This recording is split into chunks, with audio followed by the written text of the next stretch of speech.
Hello students, good evening all of you. जैसे कि मैंने आप सभी को कमिट किया था कि गणित पेडागोजी का ऑलमोस्ट पार्ट हम लोग यहाँ पर कंप्लीट कर लेंगे।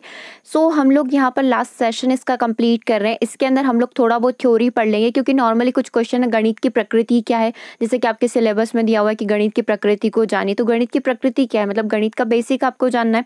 तो गणित में कौन से नियम कानून वगैरह सारे देखे जाते हैं, वो आज के सेशन में हम लोग डिस्कस कर लेंगे। फिर हम लोग ये मानकर चल सकते हैं कि ऑलमोस्ट गणित पेडागोजी हम लोगों ने यहाँ पर कंप्लीट कर लिया। फिर बीच में यदि कोई भी न्यू कॉन्सेप्ट या कोई भी न्यू इन्फॉर्मेशन या फिर कोई इसी तरीके से रहस्यमय किताब के बारे में पता चलता है, तो हम लोग बीच बीच में डिस्कस करते रहेंगे। ओके, तो कुछ बेसिक चीज़ें हम लोगों को यहाँ पर पढ़नी है। किसके बारे में? गणित के बारे में।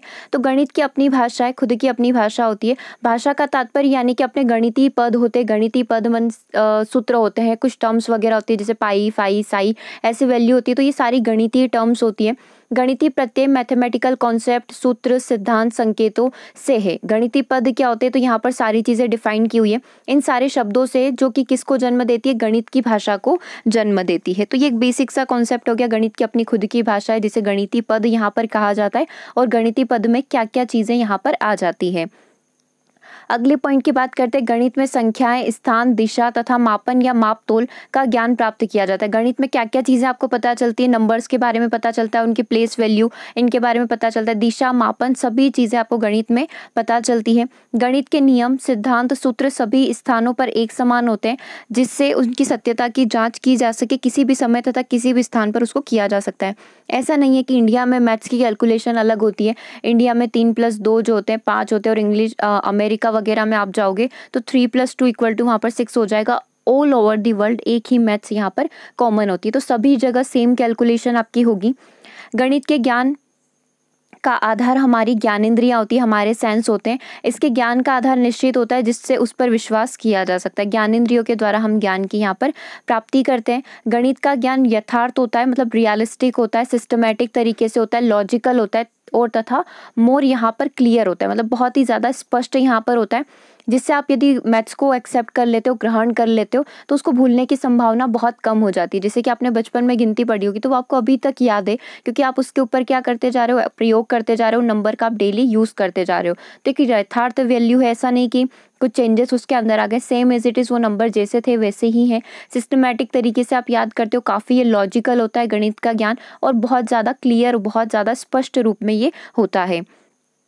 गणित में अमूर्त प्रत्ययों को मूर्त रूप में परिवर्तित किया जाता है, साथ ही उनकी व्याख्या यहाँ पर की जाती है। तो ये गणित के कॉन्सेप्ट की बात होगी कि अमूर्त प्रत्यय, एब्स्ट्रैक्ट कॉन्सेप्ट जो होते हैं, उनको कंक्रीट बनाने की यहाँ पर कोशिश की जाती है, और इसी तरीके से बच्चों को पढ़ाया जाता है। इसमें संपूर्ण वातावरण में पाई जाने वाली वस्तुएं, जितने भी गुड्स वगैरह पाए जाते हैं, इसका संबंध तथा संख्यात्मक निष्कर्ष निकाला जाता है। जैसे कि मेरे पास 5 चॉकलेट है, तो एक चॉकलेट का मूल्य 10 रुपये, तो 5 का कितने रुपये हो जाएगा? तो जितने भी गुड्स, जो भी हमारे पास सामान वगैरह अवेलेबल है, जो भी वस्तुएं अवेलेबल है, उनका संख्यात्मक निष्कर्ष आप निकाल सकते हो। तो ये निष्कर्ष निकालने का तरीका किसके माध्यम से मिला है? हमको गणित के माध्यम से मिला है। ठीक है, इसमें अध्ययन के प्रत्येक ज्ञान तथा सूचनाएं स्पष्ट होती है, तथा उसका एक संभावित उत्तर निश्चित होता है। हर एक का अपना ऑलमोस्ट फिक्स्ड कांस्टेंट आंसर होता है। ठीक है, फिक्स्ड वैल्यूज होती है, फिक्स्ड फार्मूलाज होते हैं, फिक्स्ड हमारी थ्योरम्स वगैरह होती है, सब कुछ तो यहाँ पर फिक्स होता है। अगला है, इनके विभिन्न नियमों, सिद्धांतों, सूत्र आदि में संदेह की संभावना नहीं रहती है। जो सूत्र फिक्स है वो फिक्स है ही सही। पाइथागोरस की थ्योरम कब से फिक्स है? तो वो अभी तक फिक्स चली आ रही है। तो संदेह, डाउट वाली संभावना यहाँ पर कम ही रहती है, कम बोल सकते हैं, कम ही रहती है। गणित के अध्ययन से आगमन, निगमन तथा सामान्यीकरण की योग्यता का बच्चों के अंदर विकास होता है। ठीक है, आगमन विधि, आगमन एक इंडक्टिव रीजनिंग आप बोलते हो, डिडक्टिव रीजनिंग बोलते हो, और जो जनरलाइजेशन की प्रोसेस होती है, उसका विकास बच्चों के अंदर हो जाता है। किससे? गणित के अध्ययन से। 2 पॉइंट और पढ़ेंगे हम लोग यहाँ पर। गणित के अध्ययन से बालकों में आत्मविश्वास और आत्मनिर्भरता का विकास होता है। गणित की भाषा काफ़ी ज़्यादा सुपरिभाषित, उपयुक्त तथा स्पष्ट होती है। हर एक लाइन वहाँ पर स्पष्ट होती है। गणित के ज्ञान में बालकों को प्रशंसात्मक दृष्टिकोण एवं भावना का विकास होता है। ये कुछ बेसिक से पॉइंट है जो कि गणित की प्रकृति के बारे में बताते हैं। जैसे कि आपके सिलेबस की पहली लाइन यही है कि गणित की प्रकृति कैसी होती है, तो ये पूरी गणित की हमारी प्रकृति की, गणित जो है नेचर में कैसी होती है, या फिर इसका प्रयोग किस तरीके से करते हो। अब थोड़ी-सी थ्योरी की और बात कर लेते हैं। अब आप सोच रहे होंगे कि मैं आज आपको थ्योरी क्यों पढ़ा रही हूँ? तो थ्योरी इसलिए पढ़ा रही हूँ क्योंकि जब हम लोग ग्रेड 2 का पेपर लगाए थे, तो आपने उसमें नोटिस किया होगा बहुत सारे नए-नए नाम आए थे। जैसे जॉन नेपियर का नाम आया था जो हमारे लघुगणक के जनक थे। गोस का नाम आया था जिन्होंने बताया था कि संख्या की रानी कौन है, गणित की रानी कौन है, विज्ञान की रानी कौन है। मतलब कि थोड़ा बहुत थ्योरी तो हमको प्रिपेयर करके जाना ही चाहिए। इसीलिए आज हम लोग यहाँ पर थ्योरी कंप्लीट कर रहे हैं। हम लोग बात करें यूलर की, तो यूलर कौन है? एक अपन ने यूक्लिड के बारे में पढ़ा है, एक हमको यूलर के बारे में भी पढ़ना पड़ेगा। ये संकेतक के लिए बहुत ज़्यादा प्रसिद्ध है। यूलर को गणित का बादशाह कहा जाता है। ये एक नेत्रविहीन गणितज्ञ थे। नेत्रविहीन मतलब दृष्टिहीन ये थे। ठीक है, ये गणितज्ञ बहुत ही ज़्यादा प्रसिद्ध हुए हैं क्योंकि इन्होंने क्या करा है, हर एक चीज़ के गणितीय संकेतक पेश किए हैं। जैसे कि लघु लिपि के लिए जो त्रिकोणमिति फंक्शन एवं फंक्शन को कैसे लिखा जाता है, ये अपन जो इसे फंक्शन लिखते हैं ना, एफ और एन करके कैसे लिखा जाता है। फिर इन्होंने क्या करा, वृत्त की परिधियाँ उसके अनुपात को इस तरीके से पाई के रूप में लिखा कि वृत्त की परिधि और उसका अनुपात इस तरीके से लिखा जाएगा। फिर आपने एक शब्द पढ़ा होगा आयोटा, इसको आयोटा बोला जाता है जो कि काल्पनिक वैल्यू को बताता है, इसकी कुछ वैल्यू होती है। ठीक है, तो ये आयोटा, ये साइन जो है किसके द्वारा दिए गए? इन्होंने एक साई है, इसका भी जो है नाम इन्हीं के द्वारा दिया गया है। ठीक है, जो समेशन आप बोलते हैं, सिग्मा का प्रयोग जो आप करते हो, सिग्मा इस तरीके का दिखता है कुछ, इसका प्रयोग भी इनके द्वारा ही किया गया है। लॉगरिदम के लिए जो टर्म है ई कांस्टेंट, उसको भी जो यूलर के द्वारा ही दिया गया है। तो ये सारे जो गणितीय स्थिरांक आप बोलते हो, ये सारे यूलर के द्वारा दिए गए। उन्होंने 7 ब्रिजेस ऑफ कॉइन्सबर्ग प्रॉब्लम जो है, इसको ग्राफ थ्योरी के द्वारा सुलझाने की कोशिश की है। ठीक है, तो ये सारी कुछ आप इनके नाम याद रख सकते हो कि जो गणितीय स्थिरांक है वो ऑलमोस्ट यूलर के द्वारा दिए गए हैं। ठीक है, और इनके द्वारा 7 ब्रिजेस ऑफ कॉइन्सबर्ग प्रॉब्लम को ग्राफ के फॉर्म में सॉल्व किया गया था। ठीक है, इनके समय में topology, calculation, analysis, graph theory को बनाने की भूमिका अदा हुई थी। मतलब ये सारे इनके टाइम की यहाँ पर बात हो गई। ठीक है, अब गोस की बात करते हैं। ये जर्मन गणितज्ञ, गोस कहाँ के हैं? जर्मन के हैं। बाकी अपन ने पढ़े थे वो सब यूनान के थे, पाइथागोरस, थेल्स है ना, यूक्लिड। गोस जर्मन गणितज्ञ हैं। इन्हें गणित का राजकुमार और गणित का अग्रणी कहा जाता है, जो बचपन से ही विलक्षण प्रतिभा के धनी थे। गोस ने समुच्चय सिद्धांत, हम लोग जो ये यूनियन वगैरह पढ़ते हैं ना, ये समुच्चय सिद्धांत इस तरीके से, ये वाले यूनियन सिद्धांत, समुच्चय सिद्धांत, सांख्यिकी, डिफरेंशिएशन, भूभौतिक विज्ञान, विश्लेषण, इलेक्ट्रोस्टिक संख्या सिद्धांत एवं खगोल विज्ञान में क्रांतिकारी योगदान इनके द्वारा दिया गया है। और इन्होंने अंक गणित के मूलभूत प्रयोगों को साबित किया और नंबर थ्योरी में अपना बहुत ज़्यादा योगदान किसके द्वारा दिया गया? गॉस के द्वारा दिया गया। आपको पता है फिजिक्स में गॉस की थ्योरी भी आती है, जो एक इलेक्ट्रिक जो चार्ज रहता है उसके बारे में बताती है। इस तरीके से हमने 11th-12th में पढ़ी हुई है गॉस की थ्योरी, तो ये वही गॉस है। ठीक है, अगले की बात करते हैं, यूक्लिड की बात हम लोग कर लेते हैं। यूक्लिड तो हम लोग पढ़ ही चुके हैं, ज्यामिति का जनक इनको माना जाता है। ठीक है, प्लेटो के शिष्यों में से एक है ये। यूक्लिड का सबसे बड़ा ग्रंथ एलिमेंट्स है, जिसको 13 भागों में यहाँ पर विभाजित किया गया। उन्होंने सारी ज्यामिति की रचना जो है अपने इस ग्रंथ में की है। बुक का नाम क्या है? दी एलिमेंट्स करके। पाइथागोरस की हम लोग यहाँ पर बात कर लेते हैं। पाइथागोरस में मेन पाइथागोरस थ्योरम इनके द्वारा दी गई है। और यहाँ पर आपको लिखा हुआ है, लंबी कस के अनुसार पाइथागोरस ने कहा था, पाइथागोरस का स्टेटमेंट यहाँ पर आ रहा है। पाइथागोरस ने क्या कहा था कि संख्या ही विचारों और रूपों का शासक है। मतलब नंबर सब कुछ है, इस तरीके से इन्होंने बताया। संख्या ही विचारों रूपों का शासक है और देवता और राक्षसों का कारण है। ये स्टेटमेंट किसके द्वारा दिया गया है? पाइथागोरस के द्वारा यहाँ पर दिया गया है। आइंस्टीन के बारे में आप देख सकते हो। आइंस्टीन एक महान भौतिकविद, मतलब फिजिक्स से कनेक्टेड और गणितज्ञ भी हैं। 14 मार्च 1879 में 1879 में जर्मनी में इनका जन्म हुआ था। ठीक है, इन्होंने क्या करा है, गणित में अपना बहुत ज़्यादा योगदान दिया है, आप ये देख सकते हो। ठीक है, इनके बारे में अभी अपने मैथ्स से रिलेटेड इतनी इन्फॉर्मेशन सफिशिएंट है कि ये जर्मनी के हैं और मैथ्स में भी इन्होंने अपना बहुत ज़्यादा योगदान दिया है। रसेल के बारे में ज़्यादा कुछ पूछा नहीं जाता और अभी तक पूछा नहीं गया, बट फिर भी आप याद रखेंगे। प्रिंसिपिया मैथमेटिका जो है इनका प्रमुख ग्रंथ है। रसेल का प्रमुख ग्रंथ क्या है?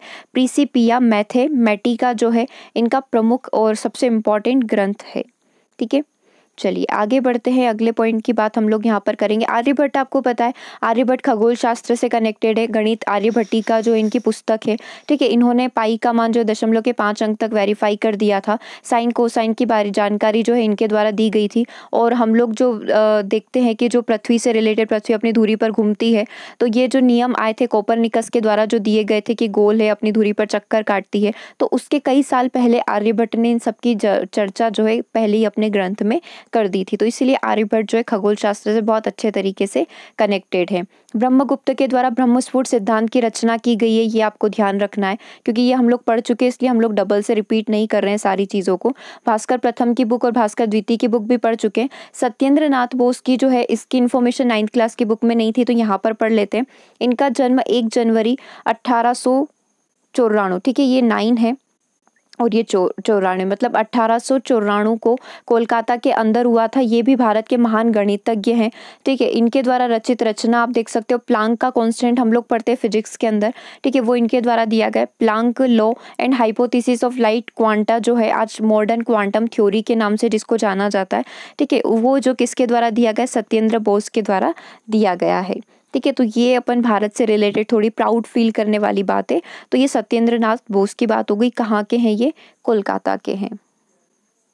देखो अब एक एनसीईआरटी जो है हमारा राष्ट्रीय शैक्षिक अनुसंधान एवं प्रशिक्षण परिषद, इसकी एक डेफिनेशन आती है। एनसीईआरटी ने गणित शिक्षण के अधिगम उद्देश्यों का अर्थ स्पष्ट करते हुए कहा है कि किसी उद्देश्य को जब विद्यार्थी के व्यवहार के रूप में परिभाषित किया जाता है तब वह मापन योग्य तथा अधिगम उद्देश्य बन जाता है। अब क्या डेफिनेशन यहाँ पर दी गई है एनसीईआरटी के द्वारा गणित अधिगम की, तो गणित उद्देश्य के अधिगम उद्देश्यों को स्पष्ट करते हुए क्या बोला गया है कि किसी उद्देश्य को जब विद्यार्थी के व्यवहार के रूप में, मान लो गणित का उद्देश्य जहाँ पर सिर्फ सूत्र लिखवाना, परीक्षा पास करवाना, वो नहीं, अब बच्चे के व्यवहार के अंदर यदि हमने गणित को उतार दिया है तो जब किसी बच्चे के व्यवहार के रूप में गणित को परिभाषित किया जाता है तब वह मापन योग्य तथा अधिगम का उद्देश्य यानी कि उसकी लर्निंग करने का उद्देश्य बन जाता है। तो ये गणित को लेकर एनसीईआरटी की डेफिनेशन है। तो ये चीज़ भी जो है आपको यहाँ पर याद रखनी है।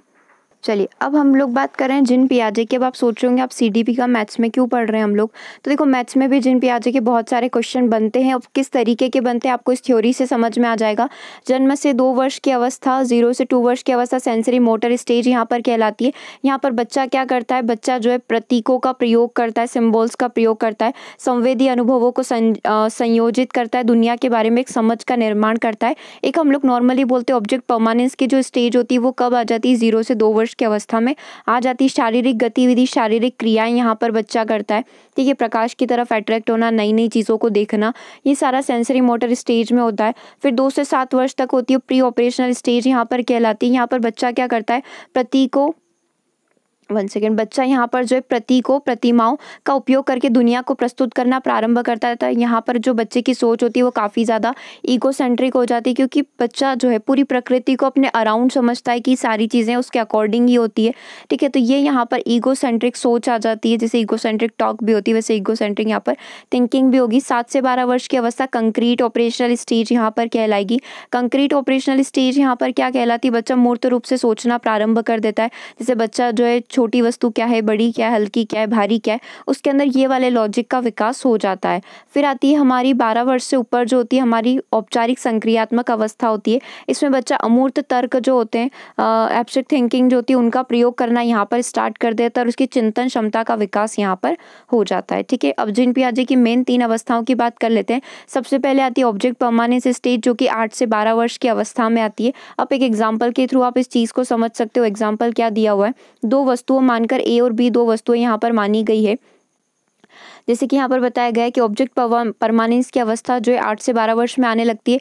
वस्तु स्थिरता का मतलब क्या होता है, इसको वस्तु स्थिरता बोला जाता है। इसका मतलब ये होता है कि बच्चे में विकसित हो रही है समझ, वस्तु का अस्तित्व है भले ही वह नज़र के सामने हो या न हो, ठीक है। ये होता है वस्तु स्थायित्व। मान लो आपके सामने कोई चीज़ नहीं है फिर भी बच्चा उस चीज़ को वहाँ पर मानता है कि वो चीज़ वहाँ पर हो सकती है। एग्जाम्पल के तौर पर आप देख सकते हैं ए और बी खोज त्रुटि देखी जा सकती है। जैसे बच्चा जो है, हमने उसके सामने कोई भी एक चॉकलेट वगैरह रखी थी, ठीक है, उसको हटाकर हमने वहाँ पर दूसरी जगह जाकर रख दिया, लेकिन बच्चा उसको उसी स्थान पर खोज रहा है। मान लो कि यहाँ पर एक टेबल है, इस टेबल पर हमेशा चॉकलेट पड़ी रहती है। आज हमने क्या करा, इसको उठाकर किसी दूसरी जगह रख दिया, लेकिन बच्चा बार बार उसको इसके आसपास यहीं ढूंढने की कोशिश करता है कि उसकी चॉकलेट उसको यहीं मिलेगी, ठीक है।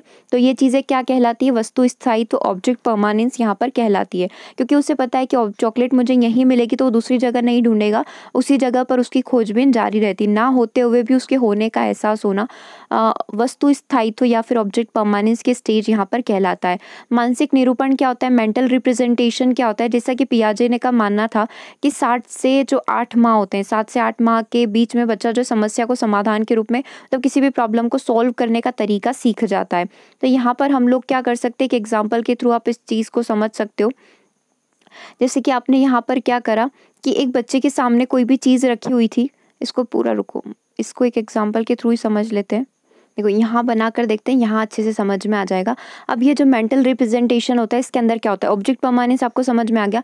मेंटल रिप्रेजेंटेशन में जैसे कि क्या कर रहे हैं, एक बेडशीट है ना, इस बेडशीट के ऊपर हमने एक बच्चे को बिठा रखा है, ठीक है। अब बच्चे का खिलौना क्या है, उससे थोड़ा सा दूर पड़ा हुआ है। मान लो कि ये बच्चे की डॉल बना देते हैं, ये बच्चे की क्या हो गई, छोटी सी डॉल हो गई, ठीक है। ये डॉल है, ये उसके लंबे लंबे से हेयर है। अब इस बच्चे को क्या चाहिए, ये डॉल चाहिए, इसके पास में चाहिए।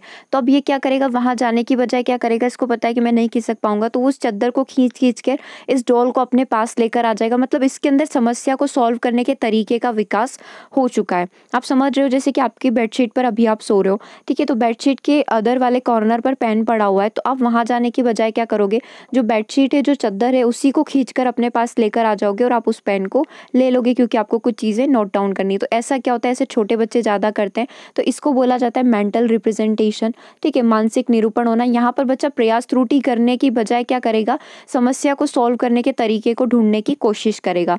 ये किसने बताया, जीन पियाजे के द्वारा बताया गया। क्योंकि देखो, जीन पियाजे संज्ञानात्मकवाद है, तो वो व्यवहारवाद को इतना ज्यादा मानते नहीं है, ठीक है। अगले बात करते हैं संधारण के नियम की। इसका क्वेश्चन हमेशा आपके एग्जाम में बनता है। इसके अंदर होता क्या है, इसको भी एक आप एग्जाम्पल के थ्रू ही समझ सकते हो। मान लो हमारे पास 2 गिलास है, ठीक है, एक ये वाली इतनी लंबी गिलास है और एक ये चौड़ा वाला कुछ टब टाइप है।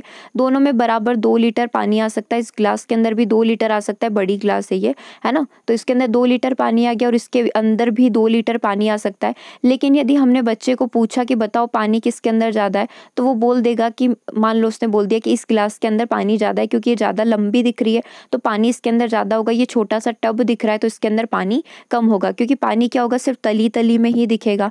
तो यहाँ पर बच्चा जो है लॉ ऑफ कंजर्वेशन को लगाने की यदि कोशिश करेगा, तो वो क्या बताएगा, यहाँ पर इसमें बच्चे जो है आकृति में परिवर्तन के समझ नहीं पाते, इस क्रिया को समझ नहीं पाते हैं। क्योंकि ये चौड़ा है तो यहाँ पर क्या होगा, पानी उतनी ही मात्रा में आएगा। क्योंकि ये लंबा है, इस तरीके से बड़ा है, तो इसमें भी पानी की मात्रा उतनी ही होगी जितनी उसमें है। लेकिन इसमें क्या है, ज़्यादा भरा हुआ दिख रहा है और इसमें कम भरा हुआ आपको यहाँ पर दिखेगा, ठीक है। तो वो बच्चा यहाँ पर जो है डिफरेंस करना नहीं सीख पाता है। तो संधारण का नियम किसके अंदर लगता है, लॉ ऑफ कंजर्वेशन किसके अंदर लगता है, तो पूर्व संक्रियात्मक में तो बच्चा नहीं समझ पाएगा।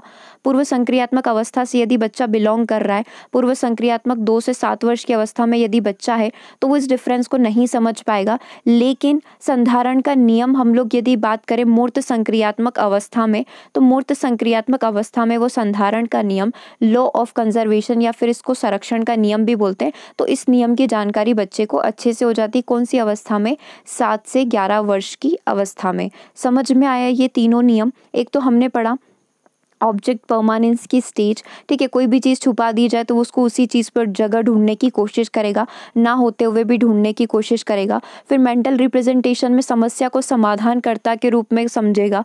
संधारण का नियम क्या होता है, संधारण का नियम में क्या करता है बच्चा, हल्का भारी या फिर जैसे कि एक रुई है और उसके बाद क्या रखा हुआ है, एक सेम साइज की वाइट कलर की रुई रखी हुई है और एक लोहे की बॉल भी वाइट कलर का उसके ऊपर कलर करके रखा हुआ है। तो अगर संधारण की समझ बच्चे के अंदर आ चुकी है तो वो मूर्त संक्रियात्मक अवस्था में वो बता देगा कि रुई जो है वो हल्की होगी और जो लोहे की बॉल यहाँ पर आप दिखा रहे हो वो भारी होगी। लेकिन यदि वो यहाँ पर पूर्व संक्रियात्मक अवस्था में, तो वो इस डिफरेंस को नहीं समझ पाएगा। वो बोलेगा कि दोनों बराबर है, दोनों का वेट इक्वल होना चाहिए, क्योंकि उसके अकॉर्डिंग साइज सेम है तो वेट, वजन जो है वो बराबर होगा। लेकिन मूर्त संक्रियात्मक अवस्था में वो इस डिफरेंस को समझ जाएगा कि लोहे की बॉल भारी होती है और बाकी जो है हमारी रुई कॉटन है वो हल्की यहाँ पर होगी।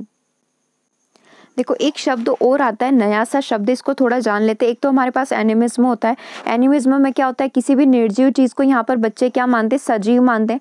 सजीव मानकर उसको अपना बनाने की कोशिश की जाती है। जैसे कि हम लोग डॉल का एग्जाम्पल देते हैं। छोटे बच्चे जो होते हैं अपने खिलौनों को काफ़ी एक सजीव रूप में मानते हैं। जैसे कोई भी खिलौना हो गया, कुर्सी वगैरह होगी, तो उसको पीटना स्टार्ट कर देते हैं क्योंकि इस कुर्सी ने उस बच्चे को गिरा दिया है। हालांकि कुर्सी निर्जीव होती है, कुर्सी का कोई हाथ, चेयर का कोई हाथ उसके अंदर नहीं होता है।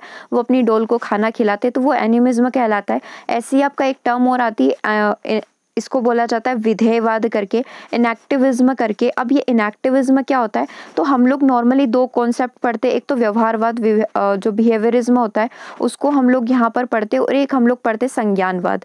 तो इनएक्टिविज्म क्या बोलता है कि व्यवहारवाद भी पूरा सही है और संज्ञानवाद भी यहाँ पर पूरा सही है। इन दोनों का मिला जुला मिश्रण जो है हमारा यहाँ पर इनएक्टिविज्म कहलाता है। क्योंकि आप जब किसी भी समस्या को सॉल्व करते हो तो उसमें आप आपके व्यवहारवाद जो बिहेवियरिज्म थ्योरी है, जिसमें आपका तत्परता का नियम, अभ्यास का नियम, प्रभाव का नियम, जितने भी नियम बताए गए हैं व्यवहारवादियों के द्वारा, पुनर्बलन वगैरह, वो सब यहाँ पर फॉलो होंगे। साथ में आपका जो सोच समझ का विकास है, कॉग्निटिविज्म जो है, जो अभी हम लोग पढ़कर आए, स्कीमा का निर्माण होना, और जो भी चीज़ें बताई गई है, ऑब्जेक्ट परमानेंस की स्टेज, वस्तु संधारण की स्टेज, मेंटल रिप्रेजेंटेशन, मानसिक निरूपण, ये सारी चीज़ें भी होती है। तो इन दोनों का मिला जुला रूप आपके लिए क्या कहलाएगा, इनएक्टिविज्म कहलाएगा, विधेयवाद कहलाएगा। तो ये यहाँ पर रेड मार्क में जितनी भी चीज़ें लिखी हुई है, इनको यदि आप शॉर्ट में पढ़ना चाहते हो तो ये समझ सकते हो कि इनएक्टिविज्म व्यवहारवाद और हमारा जो संज्ञानवाद होता है उसका मिला जुला रूप होता है। ठीक है, आगे बढ़ें।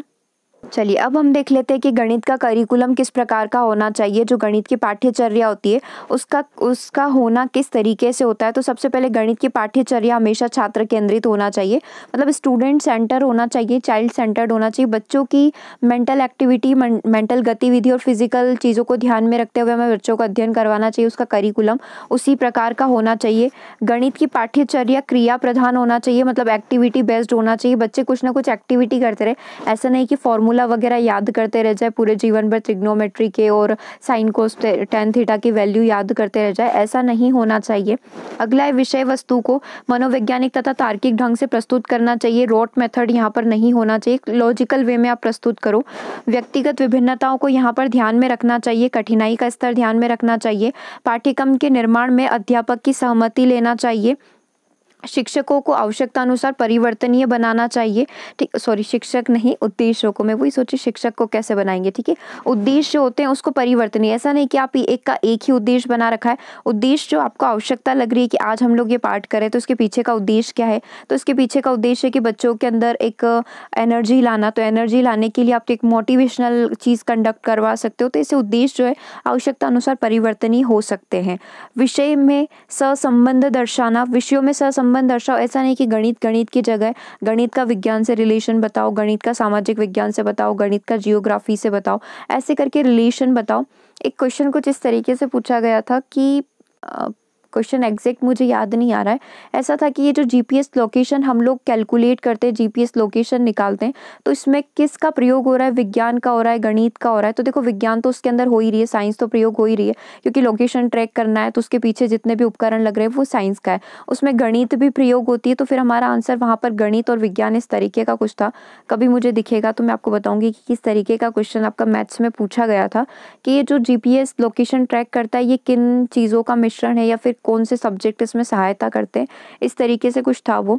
ठीक है, अगले पॉइंट की बात कर लेते हैं अपन। तो विषयों से सहसंबंध दर्शाने की बात हो गई थी। गणित का विज्ञान में अधिकतम प्रयोग करना, मतलब गणित जो है विज्ञान में आप ज़्यादा से ज़्यादा प्रयोग करो, मतलब विज्ञान में ज़्यादा से ज़्यादा आप उनको प्रश्न करवाओ, कुछ ना कुछ एक्टिविटी करवाओ, प्रयोग में लेकर जाओ, जहाँ पर आपकी गणित प्रयोग में आती है। तो बच्चे क्या होंगे, थोड़े अच्छे तरीके से गणित से भी कनेक्ट हो जाएंगे। ठीक है, पाठ्यक्रम काफ़ी ज़्यादा लचीला होना चाहिए, काफ़ी ज़्यादा इलास्टेबल यहाँ पर होना चाहिए। पाठ्यचर्या रुचि तथा अभिरुचिपूर्ण हो, काफ़ी ज़्यादा इंटरेस्टिंग हो। लचीला होने से आशय है कि यहाँ पर सभी बच्चों के लिए अच्छा हो। जो स्लो लर्नर है वो भी अच्छे से पढ़ पाए, अच्छे से समझ पाए, जो गिफ्टेड बच्चे हैं वो भी अच्छे से पढ़ पाए। संस्कृति और सभ्यता के संरक्षण हेतु ज्ञान का सिद्धांत यहाँ पर होना चाहिए। और गणित का पाठ्यचर्या जीवन से संबंध होना चाहिए, मतलब गणित की जो पाठ्यचर्या है वो जीवन से कनेक्टेड होना चाहिए, रियल लाइफ से कनेक्टेड वो यहाँ पर होना चाहिए। ठीक है, गणित की पाठ्यचर्या छात्र केंद्रित होना चाहिए, तो पूरा डिटेल में बताया हुआ है, लेकिन हम लोग नाम पढ़कर ही समझ सकते हैं कि क्या क्या पॉइंट यहाँ पर एक्सप्लेन किए हुए हैं। चलिए आगे शॉर्ट में बात कर लेते हैं कि गणित अध्ययन को पढ़ने के लिए कौन कौन सी विधियां अवेलेबल है। तो आप व्याख्यान विधि का प्रयोग कर सकते हो, आप आगमन निगमन इंडक्टिव डिडक्टिव का प्रयोग कर सकते हो, आप संश्लेषण विश्लेषण विधि का प्रयोग कर सकते हो, आप समस्या समाधान का कर सकते हो, और आप प्रोजेक्ट विधि का कर सकते हो। देखो ऑलमोस्ट सारी विधियाँ आपको यहाँ पर पता ही है। देखो व्याख्यान विधि में क्या होता है, इसको चॉक एंड टॉक विधि भी बोला जाता है, आप ये भी इसके अंदर लिख लेना। चॉक मतलब कि आप चॉक का प्रयोग कर रहे हो। ठीक है, ये चॉक एंड टॉक। टॉक का मतलब क्या होता है? बातचीत करना। और चॉक वो डस्टर जिस पे आप लिखते हो ना बोर्ड पर। चॉक एंड टॉक विधि क्यों बोला जाता है? क्योंकि नॉर्मली मैथ्स में बोर्ड की आवश्यकता पड़ती है, क्योंकि लाइक कोई थ्योरम आ गई तो उसको आपको क्या करना पड़ेगा? बोर्ड पर एक्सप्लेन करना पड़ेगा। तो इस विधि को, व्याख्यान विधि को चॉक एंड टॉक विधि भी बोला जाता है, जहाँ पर टीचर बोर्ड पर पढ़ाता है, अपना लेक्चर देता है और बच्चे सुनते हैं, उसको नोट डाउन करते हैं, तो वो व्याख्यान विधि है। आगमन निगमन विधि यहाँ पर बोला जाता है कि आप न केवल आगमन विधि का प्रयोग करें, ना केवल निगमन विधि का प्रयोग करें, अपन को दोनों का एक संतुलन, एक बैलेंस फॉर्म यहाँ पर यूज करना है। फिर आती है हमारी संश्लेषण विश्लेषण विधि। विश्लेषण में हम लोग क्या करते हैं? चीज़ों को इकाइयों में, टुकड़ों में बांट बांट कर पढ़ते हैं। संश्लेषण में उन सबको ऐड करके उसका एक सार, उसका एक कंक्लूजन निकालते हैं। तो ये होती है हमारी संश्लेषण विश्लेषण विधि। फिर आता है हमारा समस्या समाधान विधि, प्रॉब्लम सॉल्विंग मेथड। और फिर आ जाती है हमारी परियोजना विधि। एक प्रोजेक्ट मतलब एक पर्टिकुलर, एक पूरा सा स्ट्रैटेजी बनाकर, पूरा एक तरीका बनाकर आप कार्य करें। तो ये सारी हमारी गणित शिक्षण की विधियाँ होती है। कोई भी अपने आप में परफेक्ट नहीं है, न पूरे तरीके से व्याख्यान विधि अपने आप में परफेक्ट है, न पूरी तरीके से समस्या समाधान, कोई भी विधि नहीं है। तो जो भी आपको आवश्यकता लग रही है जिस पर्टिकुलर टॉपिक को पढ़ाने के लिए, आप उसका प्रयोग यहाँ पर कर सकते हैं। ठीक है, आगे बढ़े। ये विधियाँ आपने सीडीपी में और बहुत सारी जगह पढ़ी भी होगी, इसलिए हम लोग अभी इसको डिस्कस नहीं कर रहे हैं। और डिस्कस करना भी हो तो कमेंट करके बता देना, किसी एक पर्टिकुलर सेशन में इन 5 विधियों को हम लोग डिस्कस कर लेंगे। चलो, एक बहुत इंपॉर्टेंट कॉन्सेप्ट है, इसको समझना बहुत ही ज़्यादा ज़रूरी और एग्जाम में पूछा ही जाता है, क्योंकि मैथ्स को परियोजना विधि के माध्यम से भी पढ़ा जाता है। शॉर्ट में देख लेते हैं, परियोजना विधि प्रोजेक्ट मेथड क्या होती है। जो हेनरी किलपैट्रिक है वो इसके जनक है। उनको ये आइडिया कहाँ से आया था? तो यहाँ पर हमने जॉन ड्यूवी देखा है, जिनका प्रयोजनवाद प्रैग्मैटिक बहुत ज़्यादा प्रसिद्ध है। तो उसको देखते हुए इनको आइडिया आया था प्रोजेक्ट मेथड का। तो किलपैट्रिक को इसका जनक माना जाता है। अब इसकी स्टेप्स क्या होती है, क्योंकि नॉर्मली हमसे मैथ्स में स्टेप ही पूछी जाएगी, तो हम लोग स्टेप यहाँ पर देख लेते हैं। और ये काफ़ी ज़्यादा चाइल्ड सेंटर्ड मेथड होती है। बच्चों के यहाँ पर जो एबिलिटी होती है, उनके अंदर जो क्वालिटी होती है, उसको ध्यान में रखते हुए, उनकी कैपेबिलिटी, उनकी क्षमता जो होती है, उनको ध्यान में रखते हुए इस मेथड का निर्माण यहाँ पर किया जाता है। सबसे पहले समस्या का चयन करो, परिस्थिति उत्पन्न करो। जैसे बच्चों के सामने कोई परिस्थिति क्रिएट कर दो कि यदि ऐसी सिचुएशन हुई, जैसे कि हम लोग मैथ्स के सवाल देते हैं ना, कि तुम एक बाजार में गए, तुमने वहाँ पर 10% बटा लिया, ठीक है, 10% डिस्काउंट पर तुमने एक शर्ट खरीदी और 20% डिस्काउंट पर तुमने एक जीन्स खरीदी। तो यहाँ पर दुकानदार गलती से क्या करता है, 20% डिस्काउंट वाला जो शर्ट पर दे देता है और 10% डिस्काउंट यहाँ पर आपकी जीन्स के ऊपर दे देता है। तो इसी सिचुएशन में आप क्या करोगे? तो वहाँ पर बच्चा अपनी ऑनेस्टी दिखाएगा और वापस से बिल को चेंज करवाएगा। ऐसे क्वेश्चन आपसे बहुत पूछे जाते हैं। ठीक है, तो समस्या का चयन करना, स्थिति परिस्थिति का चुनाव करना। ये जो क्वेश्चन मैंने आपको बताया, ये आपका एक सीटेट के एग्जाम में पूछा हुआ क्वेश्चन था।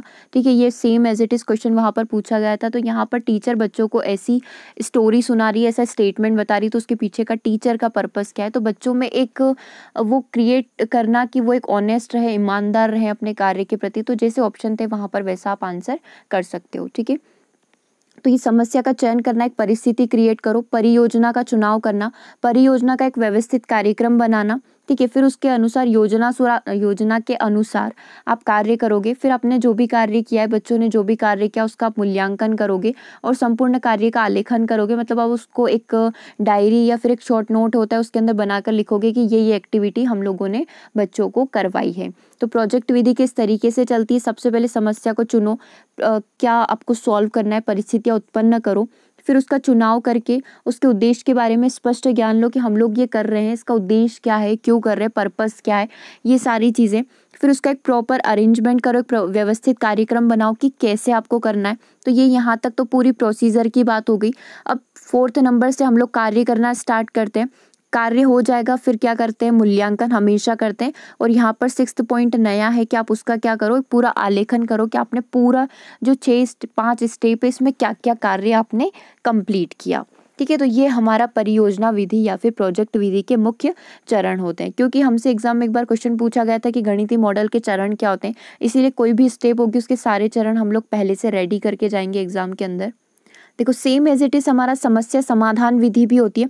समस्या समाधान विधि में भी इसी तरीके से लर्निंग बाय डूइंग करके सीखने की बात होती है। काफ़ी ज़्यादा साइकोलॉजिकल और काफ़ी ज़्यादा साइंटिफिक मेथड होती है। इसके भी हम लोग चरण देख लेते हैं। सबसे पहले समस्या की पहचान करो कि आपको करना क्या है। फिर आप उस समस्या को परिभाषित करो, जैसे कि हमने प्रोजेक्ट का देखा था एज इट इज ही यहाँ पर है, वैसा का वैसा ही है। समस्या की पहचान करो, समस्या को परिभाषित करो, सूचना ग्रहण करो, आंकड़ों को कलेक्ट करो कि करना क्या है, फिर उनका विश्लेषण करो और उनका हल निकालो। हल निकल जाए तो आपको फाइनल सॉल्यूशन मिल जाएगा। फाइनल सॉल्यूशन मिल जाएगा तो आप उसका वैलिडेशन कर दोगे। वैलिडेशन कर दोगे मतलब आप उसको क्रॉस प्रूफ कर दोगे, LHS इक्वल टू RHS आप यहाँ पर प्रूफ कर सकते हो, उसका वैलिडेशन आप कर सकते हो। तो ये समस्या समाधान को हल करने के कुछ चरण यहाँ पर बताए गए हैं। सबसे पहले समस्या को पहचानो, परिभाषित करो, आंकड़ा लिखो, हल करो, समाधान प्राप्त करो और उसका वैलिडेशन कर दो। ठीक है, तो ये टोटल कितने 6 चरण हम